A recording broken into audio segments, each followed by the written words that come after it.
topic is pooled procurement, and I'm sure some may wonder, it looks like this technical term, but really what it is just that countries buying together as a group instead of individually. Pooled procurement, first, it secures better prices. So we are assured of better prices if we're buying together.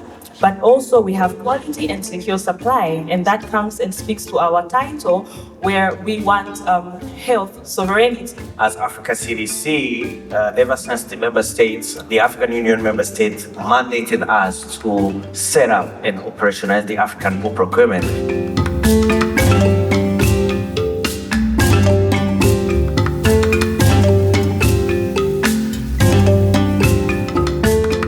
I mean, we should move from initiatives to something on the ground.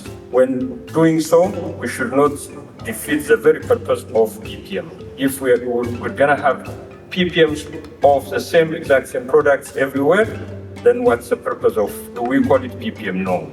So we should be able to really work together, synchronize and synergize rather than fragment the market. Well, having said that, thank you very much for convening us, supporting us. Let's work together and move this important agenda forward. It's really too important to lose track.